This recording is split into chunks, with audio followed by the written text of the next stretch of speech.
And me and Blessing, because Blessing was hacking darts, he's like, come on, Tony. Come on, Tony. Yeah. We can do it, Tony. And then Webb Simpson won. He's like, Webb Simpson. I remember Webb Simpson won. Because at least we got wings, Cam. And then Visine Vince was there. Geoff, he goes, hey, Brian, nice to meet you. Gave him like a jug of Smirnoff. He's like, this day is getting better. Mayo experience. Mayo experience. Mayo experience. Mayo experience. Experience. Welcome to the Pat Mayo Experience presented by Underdog. We are doing the gold, silver, and bronze best bets for the Super Bowl next week. Today, we are going to do some early prop bets because there is some value to be on the board right now. We want to take a look back at some past Super Bowls, some gold, silver, bronze, some of the bets from the course of the year. Unfortunately, Rob Pizzola cannot be here today. He'll be on a little bit later on in the show. You'll see him. So filling in for Rob Pizzola is Geoff Fienberg. What's up? What is up? Yeah. Yeah. Anytime I can get reunited here with Cam, it's a good time. We'll see. Hopefully by next week, Pizzola will have some plays to give.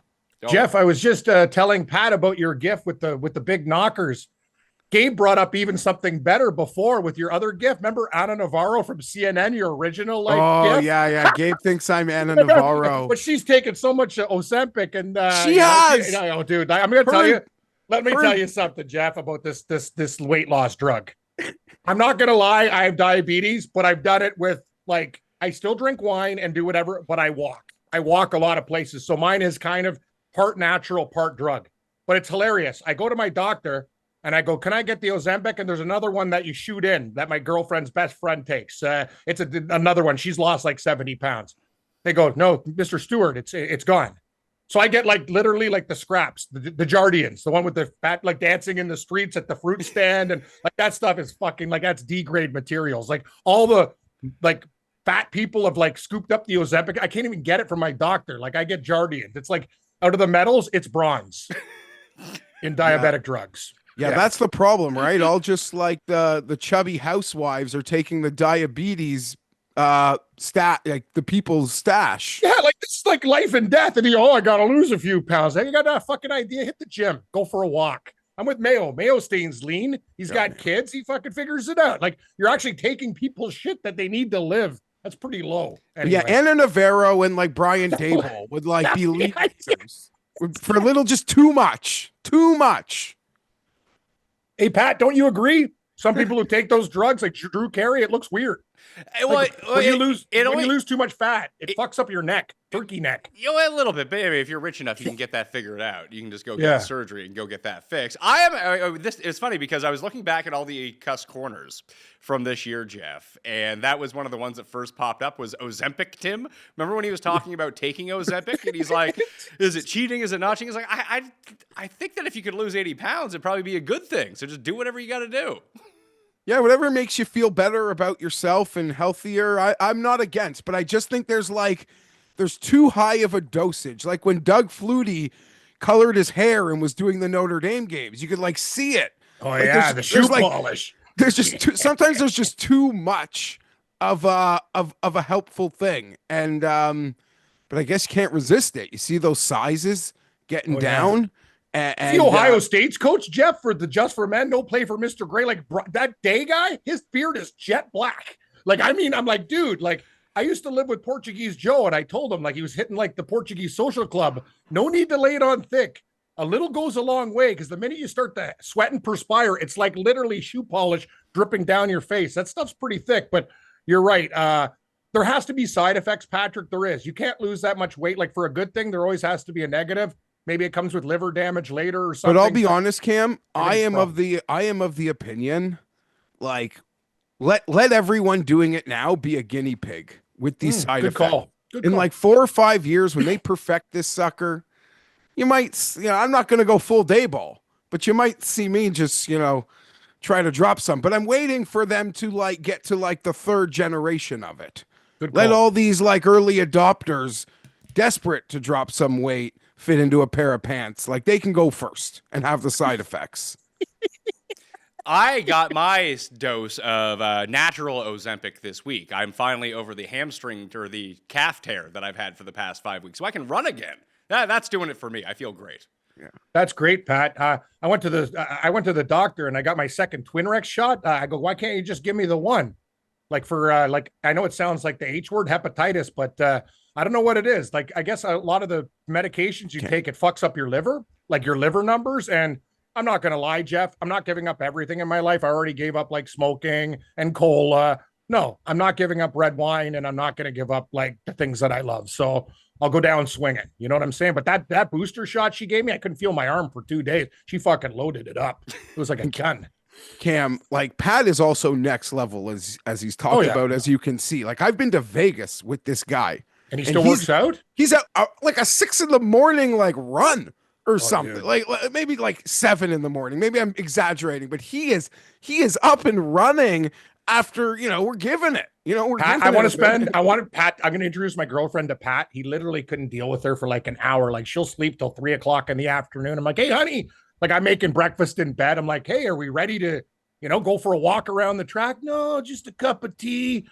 She'll like says she quit smoking. She'll steal a smoke. Like she's got every trick in the book. And I'm like, yeah, like Pat is a go-getter. Like he's one of these guys, like he doesn't need a fucking alarm clock. He's like Gary Player, but nicer and cooler, and doesn't tell us how to live. Well, who was it that you used to work with? You used to do the same thing. It was Adnan, wasn't it? Oh, Adnan Verk's fucking crazy. Yeah, we went to Augusta for fuck's sakes. The guy's eating carrots and like no fat yogurt on a treadmill. And I'm just like slugging fucking just absolutely just pounding drinks at the bar. And then Adnan, I don't know, like one thing he's kind of like, he's an interesting dude too. Great guy. And he has a photographic memory. Very eclectic, like as many tastes. Thing is, Jeff, that when he goes to a bar, like, you know what I mean? Like he's Yankee, like, he's getting in it with these guys from Boston. I'm like, no. You don't understand, buddy. This is the States, and I hate to say it, you're brown, and that's not going to work good. I got your back, but you can't Georgia. Do this in Atlanta. I am not going to get into a fight with these guys who got like rifle racks. You got to relax, and if you want to drink Tang, you drink Tang, but don't bring me to a bar and have to defend you for going wild watching a fucking Yankees-Boston game. These guys are ready to kill this guy. It was fucking stupid. Anyway, I love Adnan. Pat, he has a photographic memory, and there's not a movie he doesn't know. He's actually like literally Ken Jennings on Jeopardy. Jeff will tell you. He's wow. And he's like a baseball encyclopedia, like movies and baseball. Like guy knows everything. You know what's kind of funny? Don't bring him to a bar. The way that you've described him makes him sound like Cust. Like you could attribute all those things to Cust as well. He has a photographic memory. Yeah, he's encyclopedic with his sports memories. Yeah. And he goes to bars and pisses people off. Non-drinking? No, not that he doesn't want to. Well, he wants to start his own mocktail bar. Cam, mocktails only. That's so stupid. You know what that's called? An AA meeting or church. No, honestly, like that's where you meet. If you're like, if I ever had to like say the doctor's like, hey, Cam, you got a liver disease and you're going to die. So you go to church and you just go to a church social and you meet somebody who doesn't drink. You don't have to go to a bar to do it. Or you go to a meeting, go to NA or AA, whatever. It's like you're trying to get your lives back on track and you'll meet somebody who, you know what I mean, is going to be positive with your life decisions. Like, why the fuck would I want to go to a bar to have a non-drink? It's like, right, Jeff? Like, and drinks loosen you up. You get limber. So I guess if you want to snuggle instead of like having real sex, that's a great idea. I don't know, Jeff. You seem disappointed with. No, I don't go. Yeah, I don't go to bars anymore. I go too hard or not at all. Like I don't have like just like a 1 or 2 level. Yeah, you're right, Jeff. I used to be kind of like I'm still good in the middle, but yeah, it's either like once it's kind of like a diesel engine. Once I get started, buddy, it's on. Like it's like once I'm through that second, third bottle of wine, it's there's no turning back. Okay, question for you: do you think it is media that does that to people? Or do you think that people who are like that are drawn to media? Because basically everyone I know who works in this industry is exactly the same way. What about like non-drinking or what's the question? But the way that Jeff kind of pointed it out, like there's not a whole lot of middle ground. It's either like if you're gonna be out drinking because you have like you're on air, you're doing a lot of live stuff, like you need to have your full capabilities at all times. So there's like no drinking whatsoever, no drugs whatsoever, and then you get to the bar afterwards. I beg to differ, but I'm a different cat. I do a lot of things when I'm Like if I had a drug test at work, I'd fail miserably. I'd be fired. Okay. But I'm going to tell you one thing. I agree with you, Pat, on the media, and I will say this: newspaper writers, it started a long day. Every single person I've met, like through, like they're either non-drinkers or they're straight up alcoholics. Yeah. And they hack darts like 3 packs a day. Well, There's like, smoking. I'm not that serious. Like, Smoking is going the way of the dodo amongst regular society. But if you hang out with anyone in regular media, sports media, whatever it is, like 80% of people smoke. Yeah. You're right. And journalism, a lot of smoking. print media is crazy, man. Like, I don't know people who don't, like, everybody's ordering cartons. It's a different world, man. Like, you're right. Like, I'm just telling you, old school. Like, I used to go to like meet some colleagues and stuff like that. You go to the bar, just everyone's fucking pissed drunk. Like, I'm so old. I worked in a newsroom where you could light it up there. Like, people were lighting it up, writing their stories and stuff like that. It was kind of cool, actually. I enjoyed it. I didn't mind it. Like, it's like you feel like you're getting things done. You don't have to go out for a smoke break. You just get things done, hang it off your lip, and get typing. I don't know if I could work. As someone who enjoys smoking, very much so, not so much anymore, but even at the height of my smoking, I don't think I never liked smoking indoors, ever. Interesting. Yeah. Different times back then, Pat. Like, deadlines and people were just fucking ripping off stories. It's got to be quick. Well, let's get to a few of the numbers that have probably, caught your eye, let's say, Cam, so far for the Super Bowl. What are you looking at? Either spread, props, whatever it is. We'll hammer down the gold, silver, bronze next week when you're really firm on it, but what's something that you played early? I played, I'm not going to lie, and it's the coward's way out, but I don't care. And I think this game teased is very, very important. I think it's going to be a very tight game. I like Philadelphia so far as a dog, and to be honest with you, Pat, I'm hoping this thing can hit like a 50, and then I'll buy into the under. I think the Chiefs are methodical in their approach with long drives, and I think Philadelphia with Barkley can run the ball. They basically want to wear them down, kind of like what the Chiefs did to Buffalo. So I don't think it's going to be this 70-plus scoring game that we talked about the last time these teams got together. As for props, I like Dallas Goedert. It's already gone from 46.5 to like over 51 in some sites, which is crazy. And I look for low-hanging fruit, Juju Smith-Schuster, guys like that, guys who just need 10 to 12 yards a catch. I know Gray didn't do anything last week, but, they could focus on Kelsey. Right, Geoff? Like those third, fourth receiver props for guys that have been in big games before, like me and Gabe were talking last night. Juju Smith-Schuster's a guy that we're kind of looking at. But I did take a Jalen Hurts anytime touchdown prop at even. And I believe the tush push will be in existence. And Saquon Barkley's number is going to be, when the squares bet the game or the public, but minus 300 anytime touchdown before the game. So those are things that I'm looking at. I like the Goddard one. So the one that I gave out that we did on the show on Tuesday, and you can go to use code Mayo at Underdog right now, and you'll get a guaranteed winner pick to add on to this to double the odds. But I went Goddard over 52.5 receiving yards, Kelsey over 64.5 receiving yards. You throw in the free pick, you'll get with code Mayo at Underdog and a deposit bonus of up to $1,000, and you'll get that up to 6-1 pretty quickly. It's where do you think this Goddard number ends? Because everyone I know loves the Goddard over. What do you think, Geoff? 54.5? Yeah, I mean, I think it's going to be higher than that. Really? Yeah, actually, it's a Super Bowl. You're right. Maybe 56. 58. I'm already in on Goddard. I was in on him last week. That was one of my favorite bets last week. So as he lit it up, I thought just how well he played last week that the 46, I was like very excited to see the 46. I wasn't looking forward to smashing things quickly, but that one I got in quickly. I also bet AJ Brown over 70.5. I think he's going to have a great game. I mean, you can't cover him in man. He's a beater, and they have Saquon Barkley.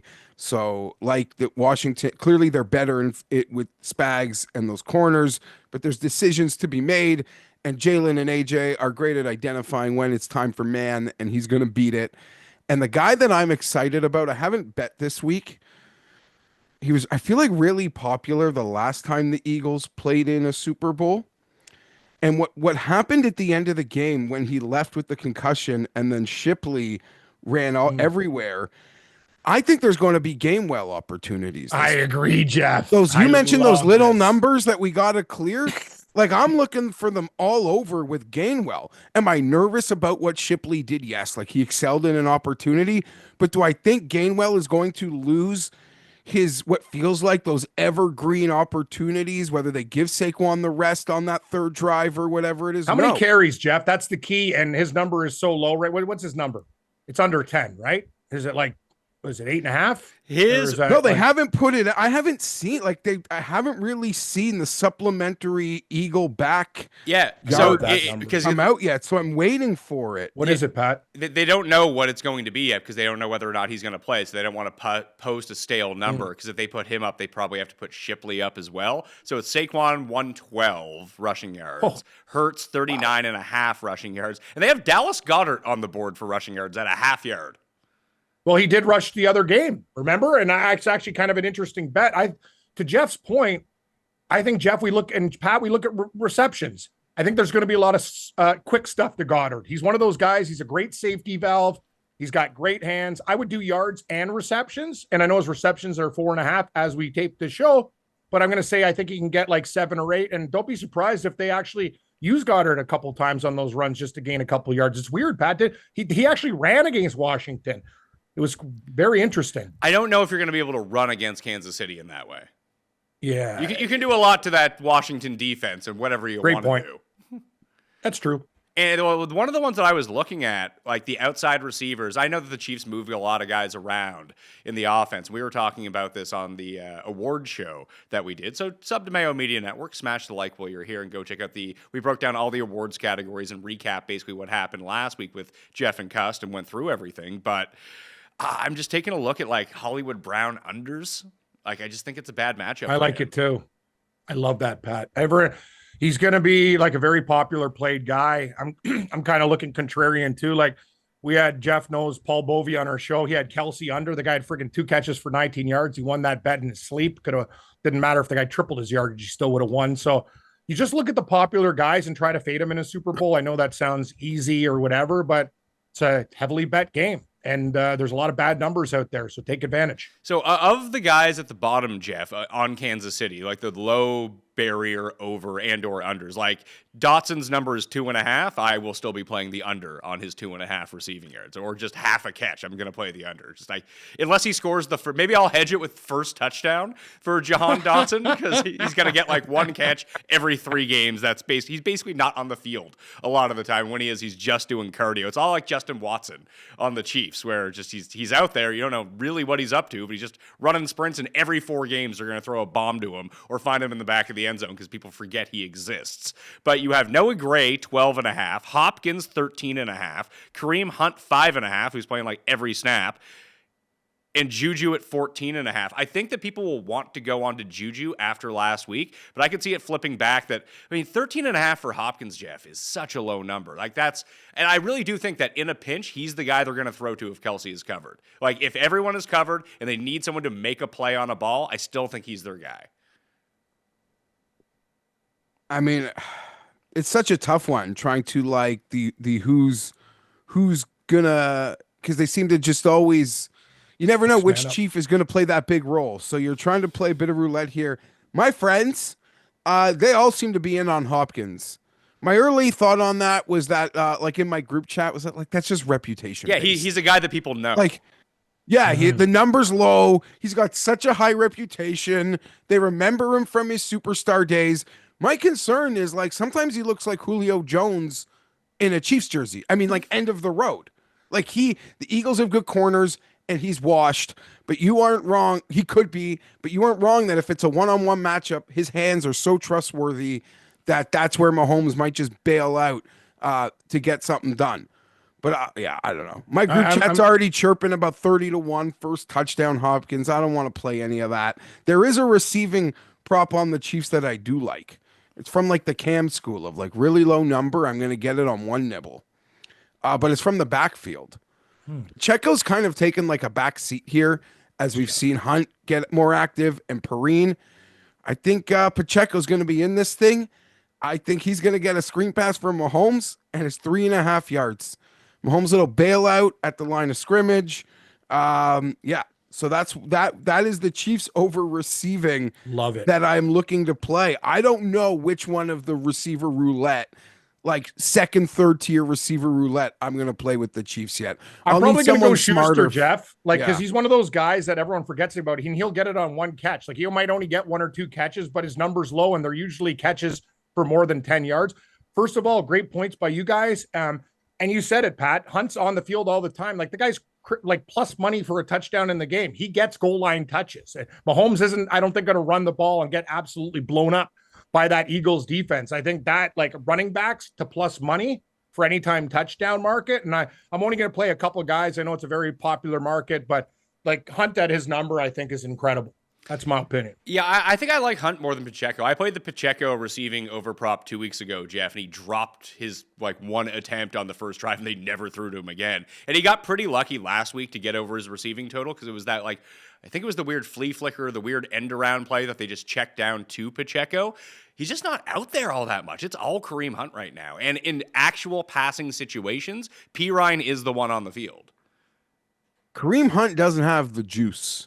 I mean, neither does Pacheco right now. He has Pacheco, no juice. Pacheco is the one with the actual potential to have the juice.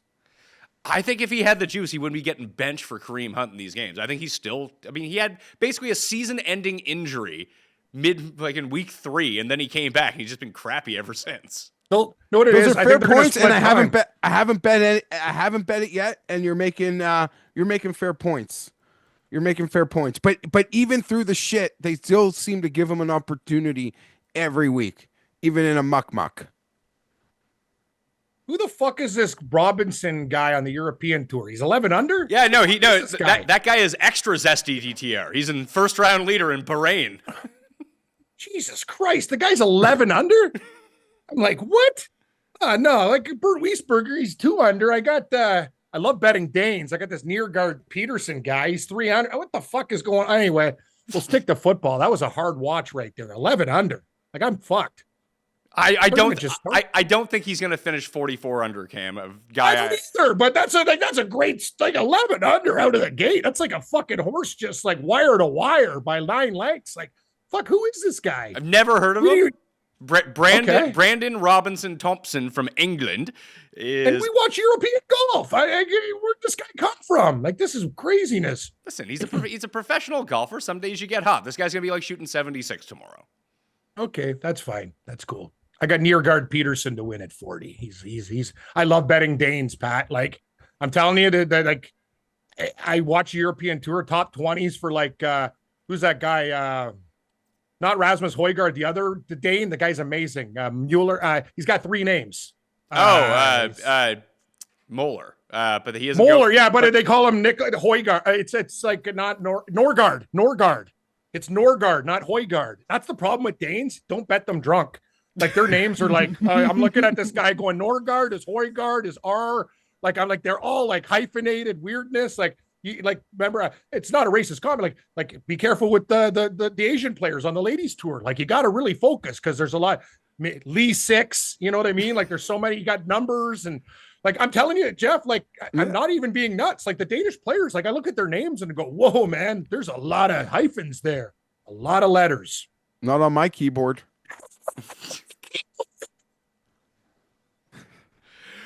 What were you looking at for first touch? That was great. What are you guys looking at for first touchdown? I know that you guys want to play some sort of long shot first touchdown. Is there anyone that sticks out to you?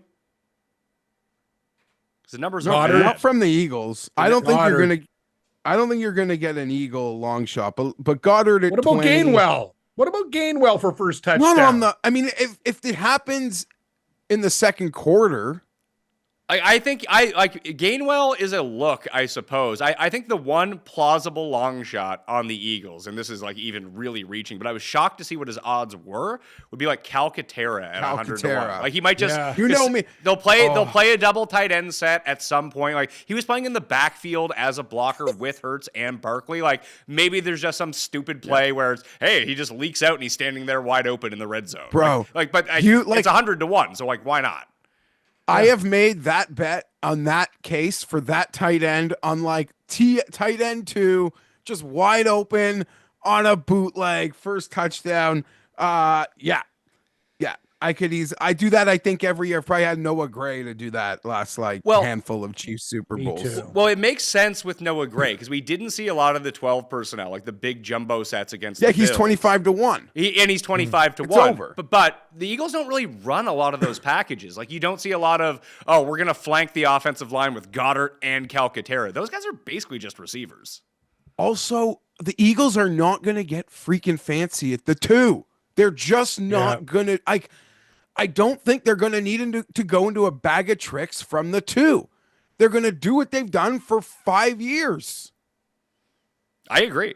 I actually like that shout on the Hurts anytime touchdown game. I think at even money, that's a great call. I gotta be, Pat. Like, think about it. Like, I've got it now, and I wish I had more money, but I fucking put it on all these golfers. By the way, I got a cocaine problem with Eric Cole. I can't get off this motherfucker at 140-1. Like, he's an addiction that I gotta shake. I said that on Sports Grid last night. I was like, that's probably a better joke for Mayo, but yeah, they let it slide. What are we gonna do here? They probably didn't know what you were saying. I know, because I'm doing my picks. I go, yeah, Cole. I go like 140-1, cocaine. Yeah, I go, I got an addiction. It was a joke. It was just like, you know what I mean? I thought it was a good joke because I can't get off Eric Cole. Like he literally is my drug. He's my drug. It's so good. Thank you, Jeff. I appreciate. See, Jeff, you appreciate my jokes. Sometimes at work they just like they go over people's heads, but that's what you guys really appreciate my shit. That other stuff. So far this season, do you know how many rushing touchdowns that Jalen Hurts has? I'm gonna say 16. You said how many did you say, Cam? 16. Cam says 16. You say 11. Jeff, the answer is 18, including the playoffs. Yeah. I had him in close. Fantasy, so I should have known. I should have known going too. higher. Yeah. 1, 2, 3, Yeah. 4, 5. Close to 116. I'm within the range. Yeah, so there was only 6 games this year where he didn't have a rushing touchdown that he played It's in. crazy. And he didn't play every game. Pat, his numbers, like literally when it first came out, it was plus 100. It's like minus 110 now. No, like, I mean, I'll take it up to like 160. Like, it's just one of those things. You can find value in a number like that. He will have the tush push is in existence, right?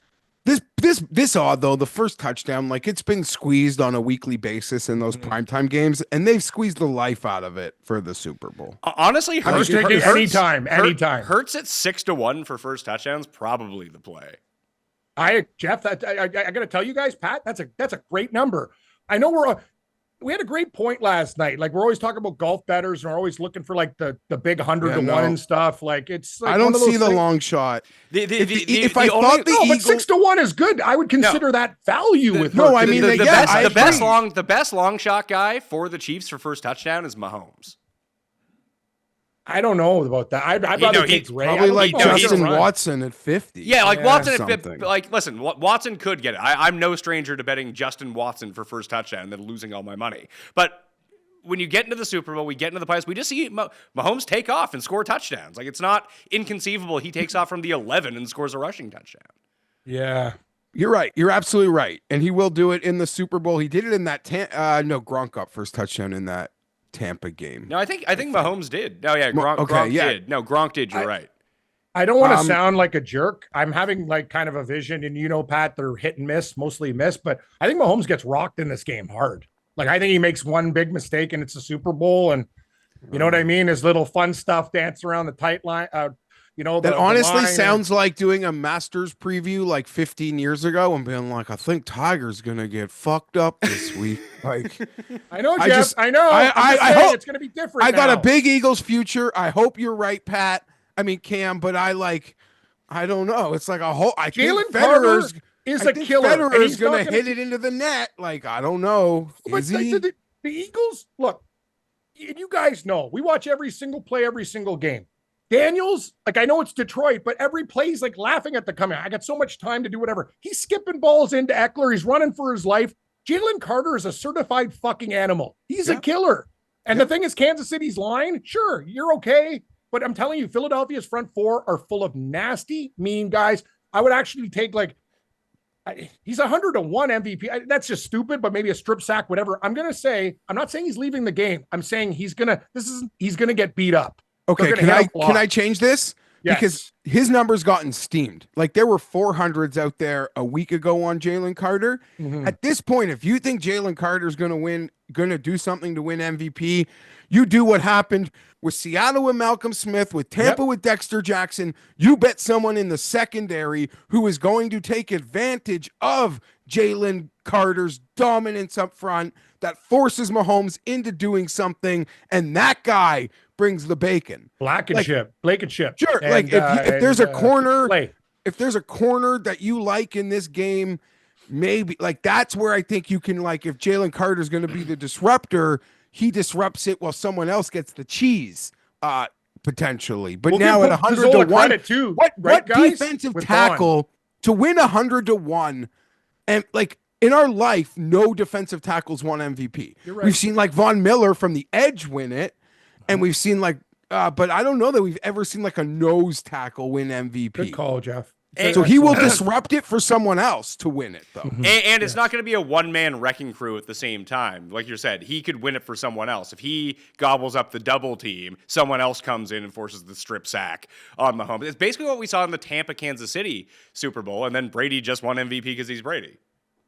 Yeah, I think I'm in the minority. I think Philadelphia can win this game by margin. So, okay. I haven't seen anyone pick them. That is, so I think Kansas City is going to win, Cam, but that's the case that I made for the Eagles on, yeah, of course. I mean, they win every Super Bowl. Not this one. They're -1.5. Like, if you just bet the Chiefs every time they were -1.5, you'd be like 33-3.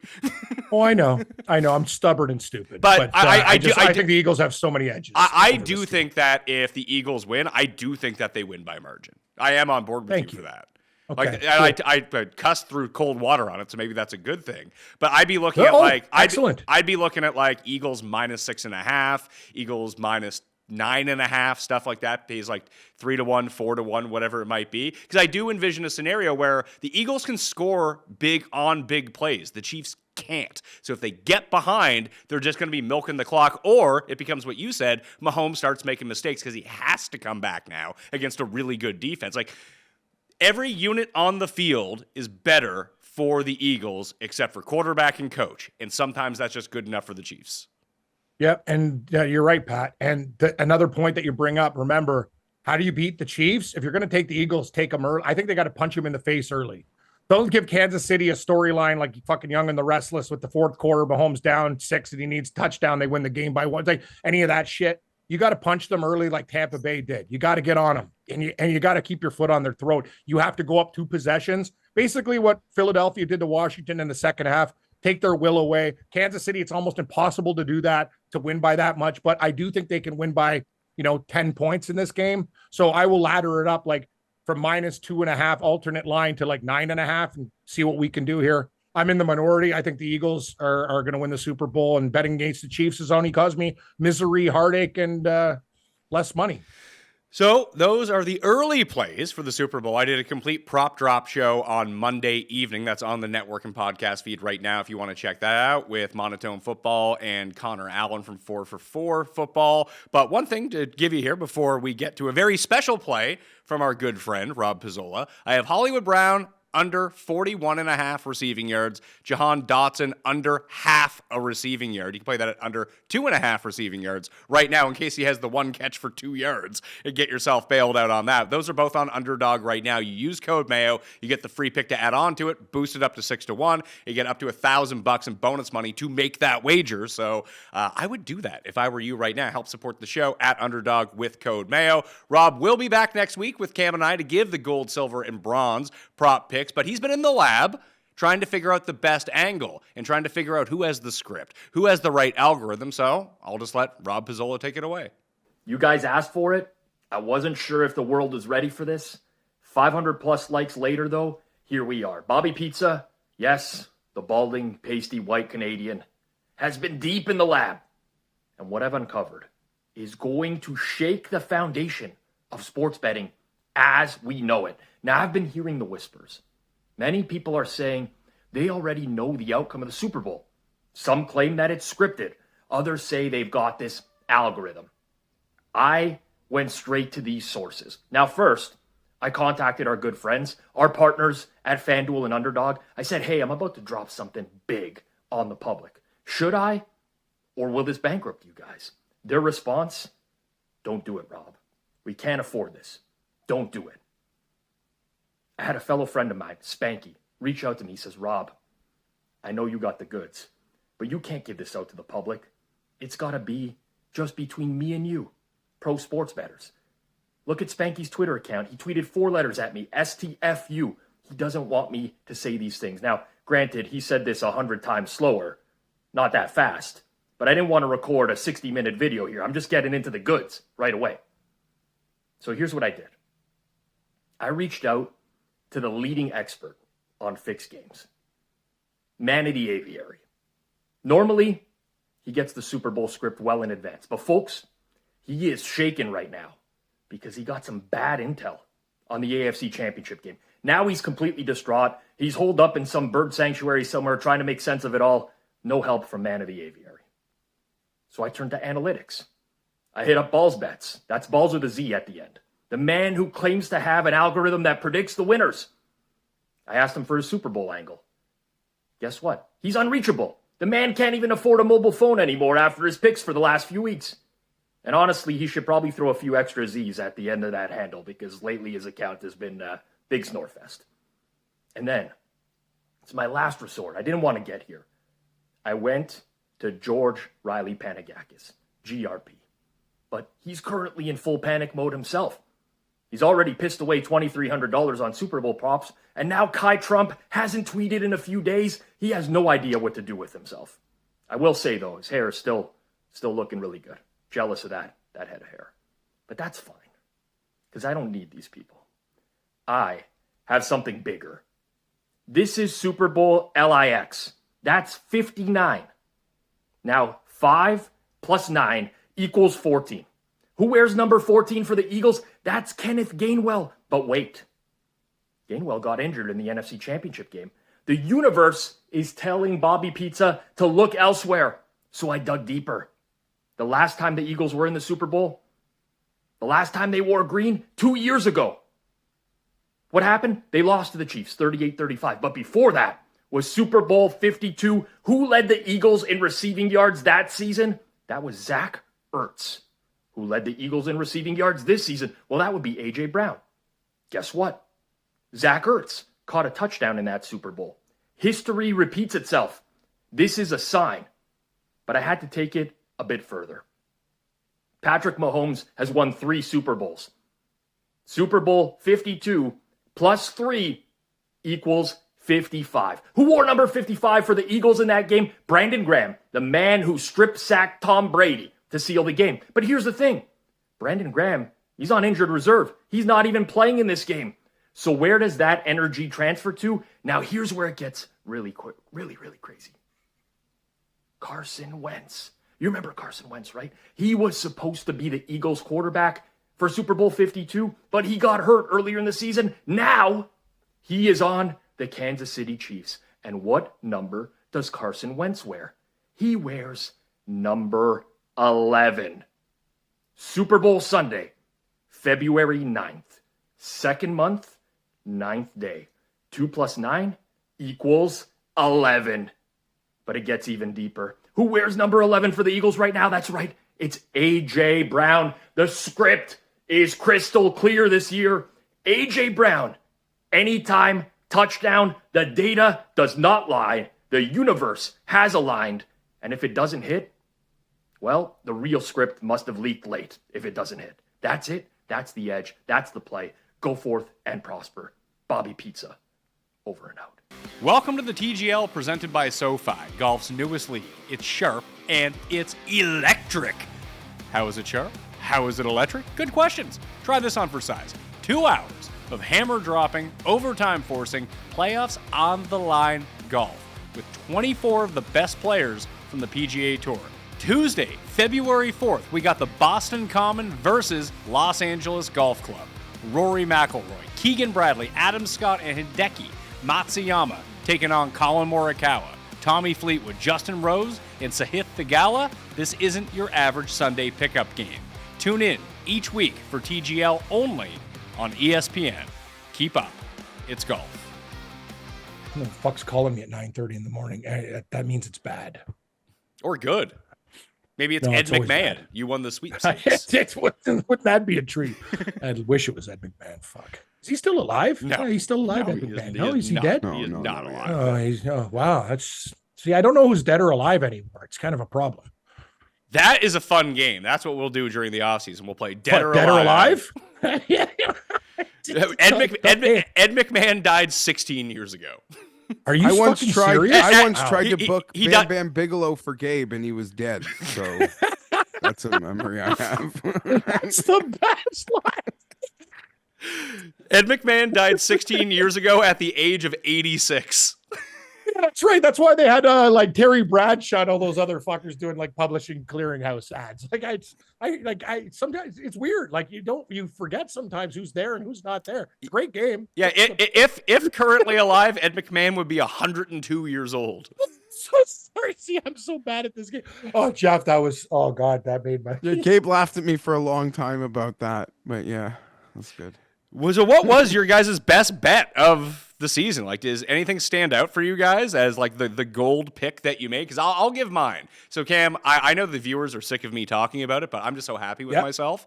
On the AFC win total show, when we picked the Super Bowl, I gave out 2 bets. Eagles over Chiefs, Chiefs over Eagles, 55-1, 66-1. The only 2 futures that I played. So I am just kicking back at the Super Bowl. I really don't care who wins because I'm getting my money either way. But you know what they're doing to me? They've given me the cash out option on both because I was like, hey, you know what? I'll just cash out the money, roll it over into some fun props, whatever it is. But it's like $1,100 less than what I'll win. I'm like, come on, guys, like help me out here. I have both the bets. That's what they do.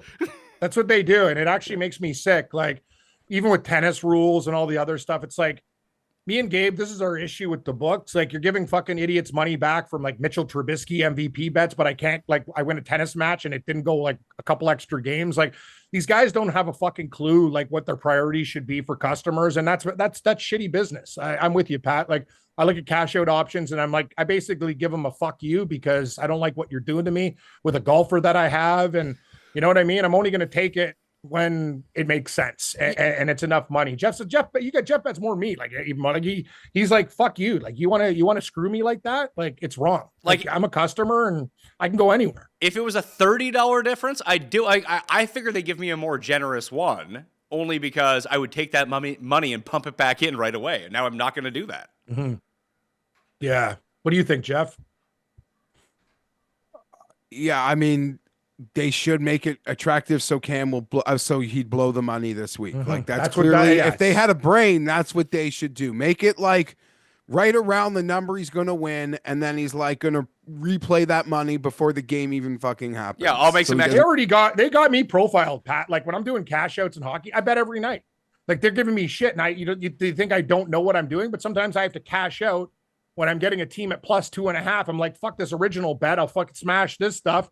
And if they lose by 2, I win, whatever. But they offer me less and less and less. I have to do the math and go, okay, this makes sense for me to do it now. But I'm obviously getting I think the more you hit cash out, the less they offer you. Yes. The less they know that you're a guy who's going to take something it's bad. Like you're dealer, your bartender. It's like, oh, don't worry, he'll be back.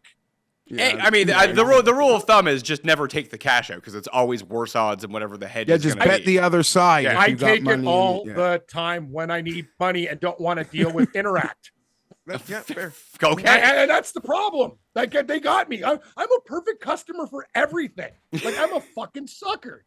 Well, it's because your account's on zero when the game starts. Instead of having money in the account, you bet it all, so you can't come in on the other side. And you don't want to redeposit. They got. It's like, I got Novak, and I'm like, oh, Harris English, you fucker. Like, I should have. He had a 2-stroke lead. It's like, what am I doing? Stop being stupid, Cameron. It's hard. So my best bet of the football season, I was very emphatic and came on, delivered everything. The reasons why was the in-season Tampa Bay 9-1 to win the NFC South. That was easily the best bet I made all year. It was like there's nothing even compared. Great bet. I got 2 for me. San Francisco 49ers wins under. Fucking smash that one hard. And I got to be honest with you, lucky with the second best one, Pat, Saints under 7.5. After the first 2 weeks of the season, I was thinking about like hurting myself, but that worked out. And you beat me in the Carolina versus I didn't need the Asian handicap. 5 wins. Push. Yeah, you got by the way, Pat, I have a question. Who owes me money from the draft thing that we did? You sent me. I do. 200. Jeff does. Okay, you do. And who else? Does Custo? Yeah, I'm gonna bet some golfers for for Cam. We're gonna chat it up. We'll bet some golfers. Oh, Jeff, see, you don't have to send me anything. Yeah, we'll chat it up. Actually, portfolio. Yeah. See? I didn't Don't forget. worry about I actually brought it up to Pat as a witness. I did not forget. That's true. In this moment, I forgot. Oh, I know you don't. But the funny Like, thing is, when it comes to yeah. that stuff, Pat, I shock you. I'm like, I looked at the money. I'm like, I think I'm down 200 in this deal. Yeah, I don't know who the other person is, but I haven't. I think it's paid you. I Cust. can't No, speak for the other one. I sent you 200, so 100 from me, 100 from Cust. Did Pizzola send me? I don't know. Fucking right, he didn't. He's the other 100. You tell him to get me involved in the lab. You can go back, watch this show, Give me watch some his video. beakers with winners. Fucking different colored beakers, winners. I want to blow up the tote board this week, like that guy in the European Tour first round leader bet. Yes, extra spicy DTR is what we can call him. Jeff, what was your best bet all year? Honest, like I do have from the preseason, the Eagles Super Bowl, so I can hold that, but I got nothing cocky. Like I'm sitting on a O'Connell Coach of the Year that I don't think he even deserves. But my favorite tout, week in, week out, it didn't end well. It ended in flames, bigger flames than we had for fucking 17 regular games. But every week I said it, and it took them 14 weeks to raise the odds. Maybe not 14, maybe 8. Justin Herbert, no interceptions, went 14-4 this year. He threw 3 in the entire regular season and then somehow managed to throw 4 versus the Texans. So I'm not living that down. I'm owning it. I'm addressing it. But I got his back still, Jeff. I don't like week. these people ranking. Oh, Herbert's not good. Yeah, no, whatever. He's got to win something. We'll do it again. He does. He does. But Disley also that tip ball and shit like that. You know what? He has to run. Remember at the game of Oregon versus Wisconsin in the Rose Bowl? That is the Herbert I want to see. I always bring it up on the spread show, Pat. Give me Rose Bowl. I always reference Rose Bowl Justin, and I need him to run more. He didn't run in that game. Whatever. I don't want to relive. Okay, that's all right. Yeah, but 14-4. Every week I said it. We're betting it. Justin not to throw the picks. He didn't throw the picks until it mattered, and he threw all the picks. So. Yeah. What was, Cam, your worst beat of the year? Because one sticks out in my mind for me. Just it's not even close. Worst beat of the year. God, there's so many. I know mine. I know mine. It was too. 2 weeks. I don't know mine. I'm gonna betting Tennessee every week. No, No. Okay, I'll lead off with this because it trickles into Tennessee. Week 1, my gold pick, the biggest bet that I made, Tennessee plus I think it was 4.5 or 4 against the Bears, and the Bears had 100 yards of offense and somehow covered the number. Great call, Pat. I remember that now. Me and my girlfriend were getting torqued in our hotel room because we were at Casino Niagara. I go, honey, I'm on Tennessee. This is a big play for me. She's like, wow, they're up this what? Come back. I go, oh my fucking God. They're not even going to cover here. She goes, what's wrong with you? You're changing colors again. I'm like, I just can't believe what's happening in this game here. And then after that, I was just in a sour mood. I hit the tables on tilt and it got worse after that. That game sucked, man. Tennessee fucked me all year. Hate those guys. I'm about to make you angry again, Pat. Cam. Don't do it. It was a 2-week sequence. And both of them involved the Broncos at the goal line. It was versus the Raiders with Spencer Rattler in the game. Oh. Okay, they had 2. And then the very next week was the Broncos versus Browns Jameis game. Oh, God. Where we didn't cover with the Browns because they'd get down the field and he kept throwing big sixes. Honest to God, Jeff, I'm trying to block these memories out. I'm like somebody who got abused. I knew you would hate what I was about. Oh, no. And both of them happened in casinos. I was in fucking Seneca. And me and this guy got a Browns plus 8.5 live. And I was smashing it because I had a good run in the blackjack table. Me and this guy at the end of the game, I look at him, all these fucking guys in Denver Broncos, they're all like, yeah, we win. I look at this guy, go, I'm fucked. He goes, dude, I had 5 dimes on that game. I go, we're in big, they lost by 9. I'm like, how did this happen? Honestly, Jeff, you're right. That, and they got the ball back again, and that was what made it worse. You kill me once, I'm dead. I'm twitching. You fucking put another one in my neck. I'm with you, man. I fucking hate football sometimes. I'm always on the wrong side of that shit, too.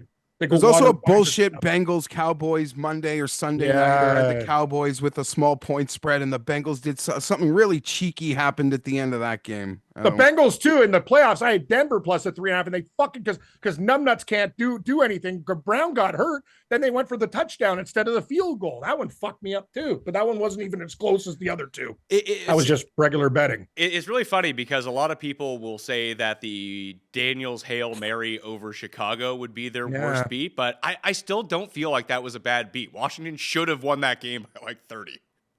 Yeah, you're right, Pat. The Cleveland one was and they played they were running the ball over Denver, and the Tennessee game, same thing. Like that was total fucking domination in both games, and we lost, which I hate. Yeah, that's what I have a problem with.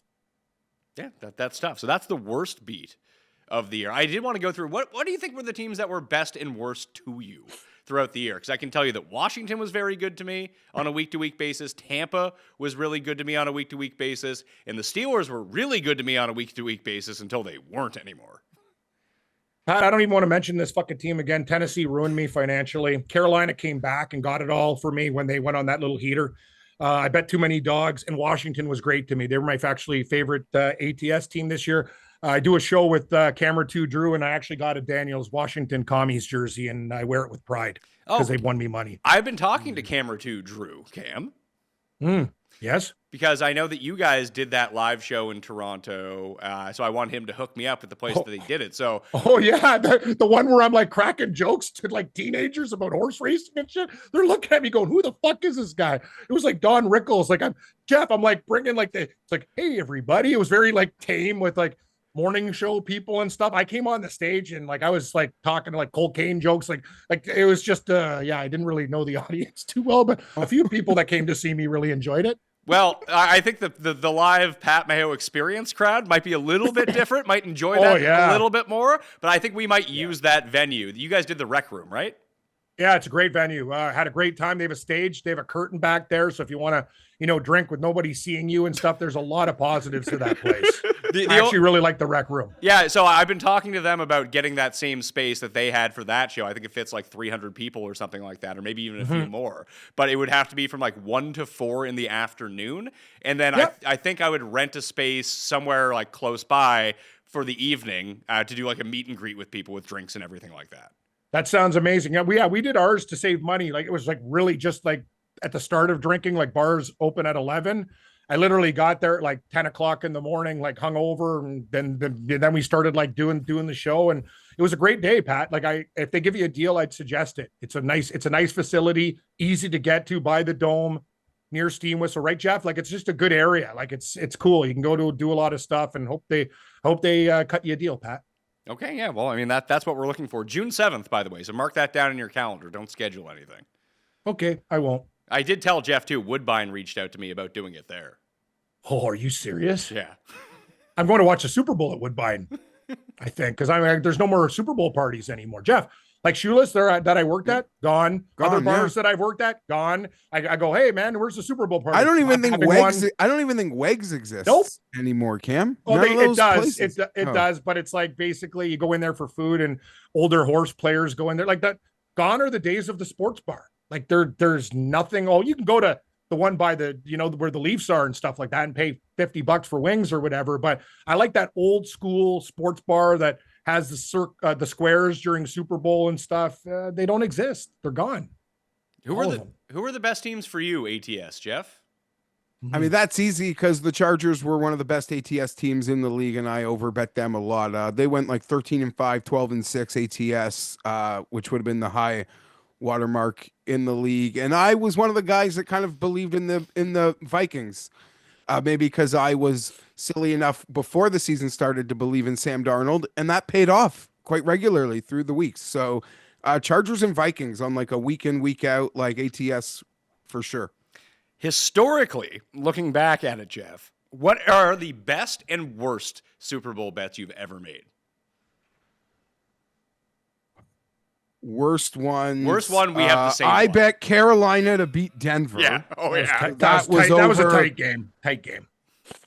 Me and you rode for that so hard and got crushed. But I rode hard with Seattle the year before versus Denver. Versus, was it the rematch? Yeah. Well, the only time they won? You're damn right it was. And they murdered Denver. Remember so Harvin? I would say that, but I've not been... I'm honestly not great at Super Bowl sides. Like since we've probably started doing the show, Pat. Like I probably won. Oh, Pat, I got these things right up in my noggin there, and okay. I got a lot of triggers. I'll give you mine. Mine was Rodgers MVP, Packers alt line, and Jordy Nelson first touchdown all in the same Super Bowl. Yeah. Oh, buddy. Oh, music to my ears. We were at Wegs that day. Remember, Jeff? Bam, bam, bam. I'm breakdancing with people at the end of that game. But the best Super Bowl for me ever was the Saints versus the Indianapolis Colts. We went to the Sahara. I won like 11,000 playing blackjack. They switched like 7 dealers on me. I'm like, what the fuck is happening today? I'm winning all the time. It was so good. And I remember I told Morency, I'm like, I'm fucking throwing at Saints money line, Saints, all that. They're like, oh, Indianapolis, they're going to murder these guys. Oh, hallelujah. I won like 25 grand. I remember they're all like sad at the end and buying people drinks and shit. Like, God, that was a great Super Bowl. Seattle, Denver, obviously for reasons as a fan. And yeah, that was fucking what a Super Bowl that was, Jeff. Like, I'll tell you, like, I never win that kind of money. It was like the best trip to Vegas ever. And then they blew up the Sahara afterwards. I blew it up. Then they blew it up. What was the worst Super Bowl bet you think you've made, or the worst Super Bowl for you? Oh, Seattle, Pittsburgh. Obviously, me and Visine and Vince are sitting there. I go, I need money. I don't have enough money to pay the bookie. I thought about a Shell station. Getting in there, didn't want to rob it. Like, I don't want to go to jail, but I like really panicked. They didn't have those quick loan places back then. Like, I was fucking going to go, hey, mom, I'm 15,000. And Seattle got robbed. They got robbed in that game. Yeah. Not just that. They didn't cover the fucking teaser. They called Daryl Jackson on a pass interference call. Like, bullshit. Every fucking call went against them. And then the referees in Sports Illustrated. It was the worst game, believe me, worst game I refereed ever. It's like number 3 in bad beats behind Hand of God and something else. It was a fucking. Can I ask you a question? Do you want that? Like, if I was a Chargers fan and that happened to me in a Super Bowl, and then I'd yet to win one still, and then like I'd yet to win one. I guess he had a winning one is maybe why he said that. But don't ever come out and talk about that fucking. Don't tell me you screwed up that night. Like, that doesn't make me feel better. It was rigged. Like, I don't like. I know that sounds insane, but.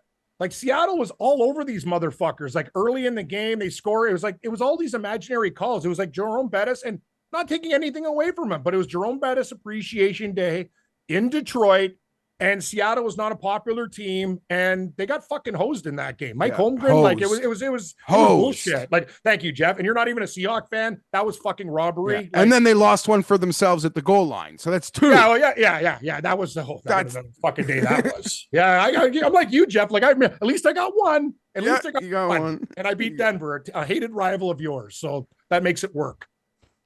Yeah. What's the best Super Bowl city? Gold pick Super Bowl city.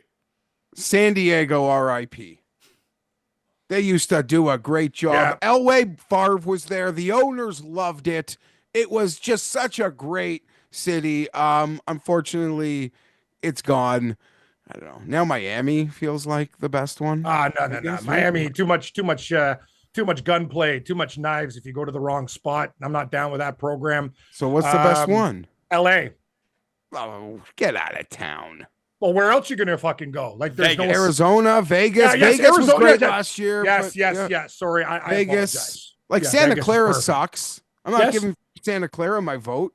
I agree. New Orleans, murder capital of America. Yeah, New Orleans. It's a little. You don't want to get off the beaten path. Nope. So maybe that but that could be fun. Good call by you, Jeff.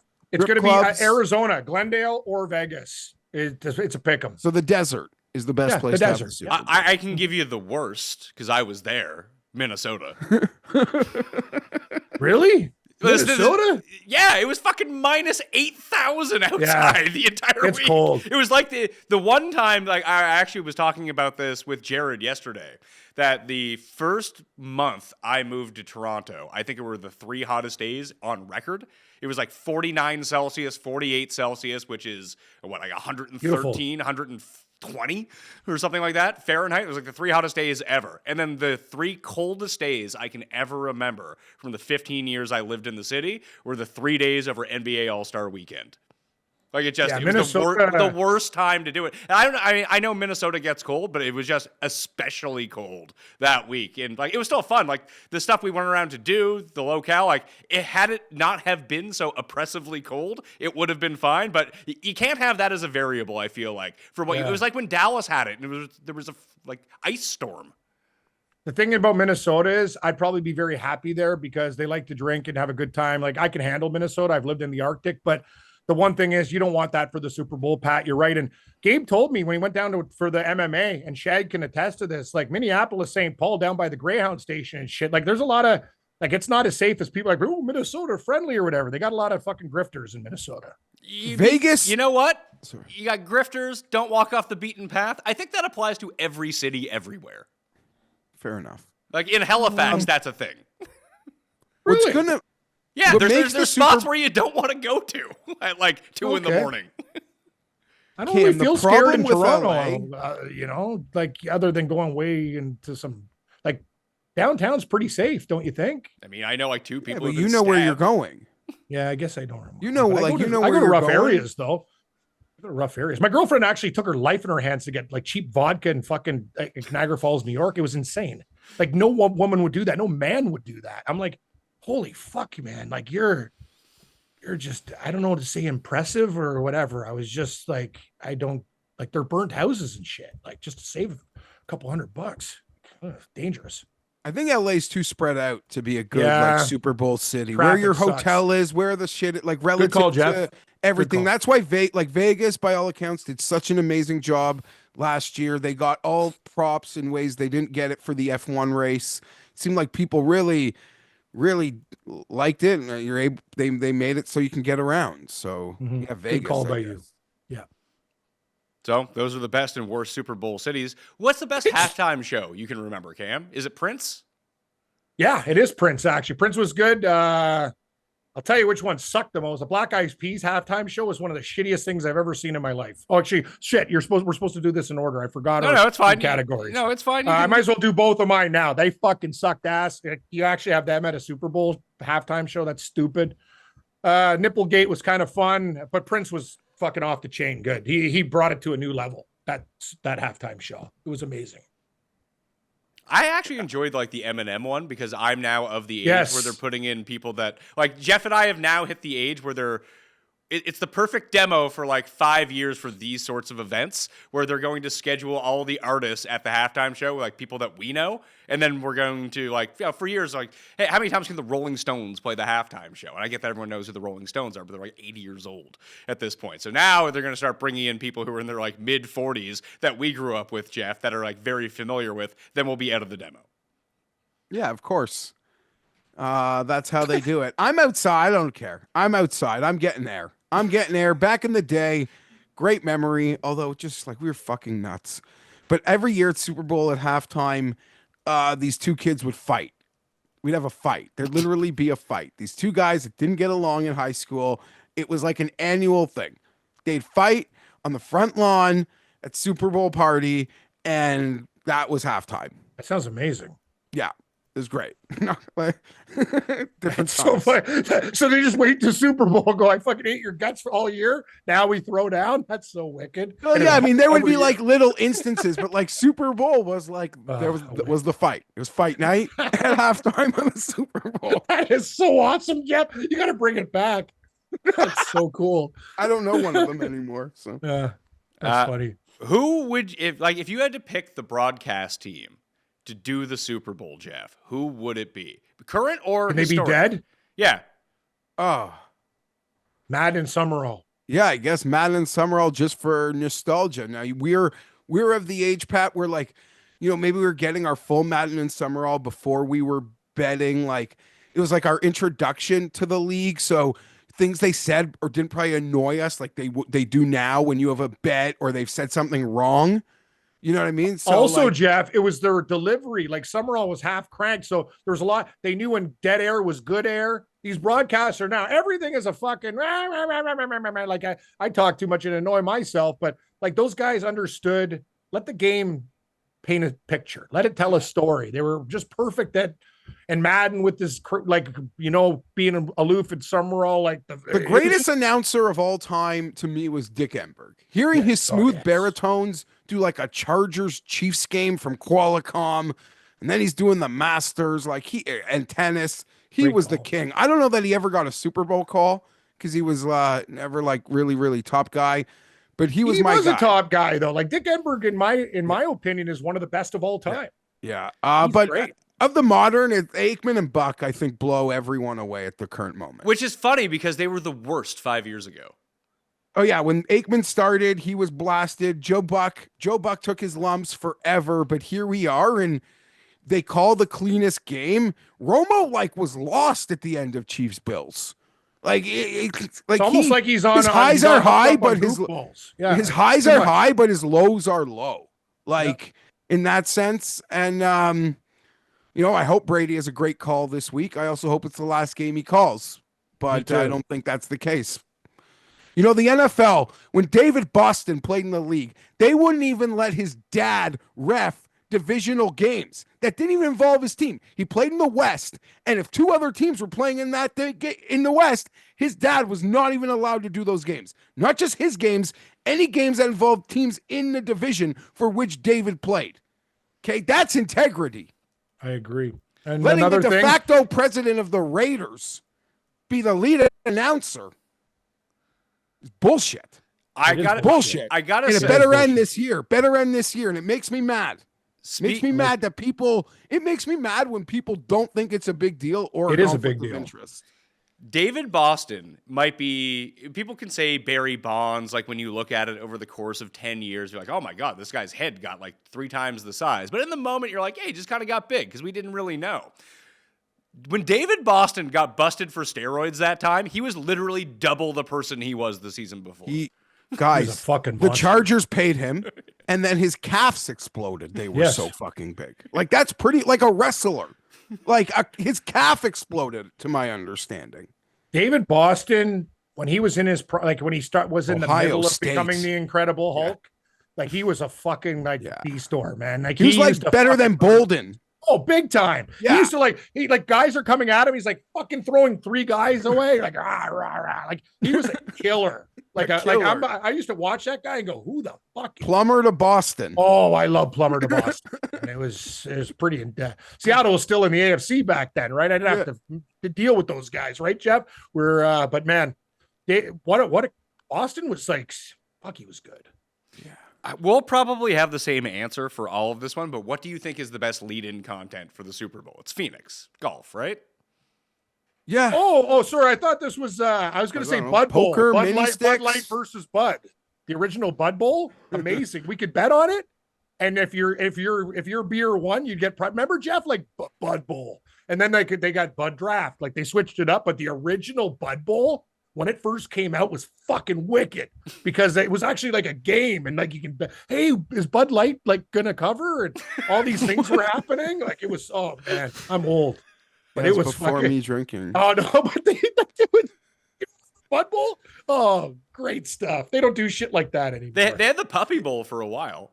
Yeah, Puppy Bowl was still fun, but Bud Bowl crushes all. It was beer versus beer. I do think now that the Waste Management Open is now, it's because we're all in the golf space as well, but casual people, because I usually host a Super Bowl party, will come over and get really into the final 8 holes of Phoenix because they really enjoy the stadium. And usually that tournament comes down to the wire, which is really key as well. I remember, I think it was either 2 or 3 years ago, Geoff, when Thigala was winning, and then poor Tim cursed him coming down the stretch. He's winning the water on 17. Everyone felt so bad for that guy. What was the one that we had? I was in Vegas and I was going to win thousands of dollars. It actually that was one of the worst days ever. Was it Webb Simpson? Webb Simpson lost in a playoff to Hideki the week of my bachelor party when I was there.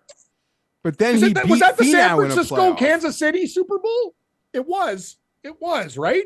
I don't know, but he also beat Finau in a playoff in Phoenix. Did he? Maybe that's what it was. I thought Hideki beat him in the playoff. No, Hideki beat Fowler maybe in a playoff. Yeah, Woodland Reavy. Which one you thinking of? Oh no, it was Pat and Geoff. It was the one where my guy was winning the whole and he lost, and me and Blessing were there, and then it was that fucking Super Bowl where San Francisco was killing the Chiefs, and they went bananas in the 4th, and I lost every teaser, every bet. The golf didn't win. It was the San Francisco versus Kansas City Super Bowl. Jimmy Garoppolo starting for the 49ers. So that was 2000. That was 2 years ago, wasn't it? I lost a lot on that one. There's a lot of I fucking got that day was one of the worst days of my life, actually. Well, isn't that the one that Scheffler won 2 years ago? It wasn't 2 years ago. It was more like 7 years ago. No, it was 4 years ago. Because Jimmy G. Hold on. Let's do this. San Francisco versus Kansas City. How many times they played twice? Super Bowls, right? Yeah, the first one. Yeah, the first one is way more than 4 years ago. Was it? Way more. 5 years ago, it was like Kyle Shanahan's second year there, maybe. Was it really? I thought it was like 2-3 years ago. Let's see. Kansas City's Chiefs. 2000. Yeah, 5 years ago. You're right. So it was 2019. 2019, 2020. You're right. So You're correct. There was 1 year. So the 2019 Waste Management Open was the one where Ricky had the big lead, gagged it away, and then came back and beat Brendan Grace. I had Grace, and that sucked. And then Of course you did. 2020. No, 2020. You had it backwards. Jeff was right. Webb Simpson beat Finau in the playoffs because Simpson birdied the final 3 holes. You're right. It was Finau. And me and Blessing, because Blessing was hacking darts. He's like, come on, Tony. Come on, Tony. Yeah. We can do it, Tony. And then Webb Simpson won. He's like, Webb Simpson. I remember Webb Simpson won. Fuck. He goes, at least we got wings, Cam. And then Visine Vince was there. Jeff, he goes, hey, Brian, nice to meet you. Gave him like a jug of Smirnoff. He's like, this day is getting better. And then, and then after that, it was the fucking fourth quarter of the game. And I'm in a parking lot crying, going, well, how am I going to get this money back playing blackjack? Oh, fuck memories. Last one then, because you kind of hit on it. What is the best food? We'll break this more in depth next week in terms of like Super Bowl for party food. That's one of the one things that we do. But what is the one thing every party has to have, Cam? Oh, it's such a boring. I love chicken wings. Like I'm a chicken wings guy. If you get, you could debate sauces. I'm a blue cheese guy. Some people like ranch. I'm not gonna like crucify you, but wings all Sorry day. to say, if I was hosting, there'd be a spread. But like chicken wings just seem like people are going to rub their hands on my fucking furniture and my couch. That's the thing I worry if I'm the host about feeding other people chicken wings. Good call. Then what is it? But is it pizza? These were in bars. Like you can do whatever the fuck you want. I'd say keep it simple. Keep it the classics. Like you want to bougie up Super Bowl. That's I'm not here for that. Like, so what are you talking? Like cheese sticks, chips and dip? What pizza? No, like pizza, wheels. Ideally, it's a wheels and wings. But like, I'm just worried about getting extra saucy wings. You can't. That's the thing, Jeff. The key is the ordering. You have the sauce has to be light or like just right. You got to have some dry wings like that. The Chinese restaurant, salt and pepper and shit like that. Less residue. Yeah, the rub. Like the rub. Yeah, and more rubs, yeah. And or I like a buffalo but baked in. Like you can't have extra sauce. That's the problem. It can't be dripping off the wings. That's a big problem. They have to be cooked properly. All right. Well, I'm going to let Cam go deal with his cocaine problem here before the Pebble Beach starts and see how that works. 140 to 1. I got to read cocaine problem. I cracked that joke. Renzi liked that one last night. Though he's like, it's hard to get a chuckle sometimes, But I don't think like the people you're talking to don't realize like the Eric Cole experience, the dudes that like can't seem to quit him. He's a 36-year-old journeyman. You're betting him to win an elevated event. I am. Like that is a cool. He's 140 to 1, Jeff. I have my issues. No, but like people like listen, I get stuck up on like young kids who I hope to break through. Not even the most high profile ones. Clanton? No, but not even like the higher profile ones. Like guys that pay a bit more. But like Racerman. Riding Cole, you're riding like a 35, 36-year-old like new on the scene pro golfer. Like, yeah, I know, Jeff. It's fucking stupid. He should be a fucking trotter, he's not a thoroughbred. I actually think he'll play well this week. I don't know if he can. I wouldn't bet him to win, but I actually think he'll play well. I think he'll cash some tickets, not winning, Mark. I would actually throw some shade at you for betting Eric Cole at this event, but the first thing I did on Sunday when the odds were dropped super early was text Jeff to put some money on Mark Hubbard for me. So I was like, all right, I'm not one to talk here. No, Hubbard's got a better chance than Cole, but we all have our problems, Pat. We're fine. That's the problem with golf betting. It is like a drug because when guys get close or you look at numbers, you're like, oh, I remember that time he could have beat Chris Kirk when Kirk put one off the fucking Nissan at Innsbruck or whatever. You know what I mean? And then Cole like should have won that tournament. Like you remember things in your mind that you should try to erase from your mind because Eric Cole's never won. That's the problem. But 140 to 1. Ooh, what a price. That will do it on the Best Bet Show. We'll return to regular formatting next week. Pizzola will be back, and we'll have a just slew of Super Bowl bets. Again? Jeff will be on the spread show next week. We'll do. I like when I do a show with him. We're going to try to do some new stuff in the off season, Cam, where we kind of mix and match everyone. So we'll do some Geoff and Pizzola, maybe some custom Pizzola, which will just be fantastic. Ooh. You and Geoff, you and Cust, and we'll try to have some more fun content because I know that people don't want these shows to go away when football ends. So we'll try to figure out a way that it's not a big lift every week on everyone. We'll do it every few weeks, mix and match some people, and have some fun doing it along the way. Sounds amazing. Go Eric Cole. Imagine if he wins this week, Pat. These clips that we'll have. Oh, fuck. Gold. You follow Geoff on X at Fienberg17. Those are his real tits, by the way. Don't forget that. Great. They're real and amazing. Follow Cam at Cam Stewart Live and check him out on SportsGrid. I'm Pat Mayo. Code Mayo at Underdog will get you a free pick for the Super Bowl and a deposit bonus of up to $1,000. And I will see you next time. That Mayo experience! Experience!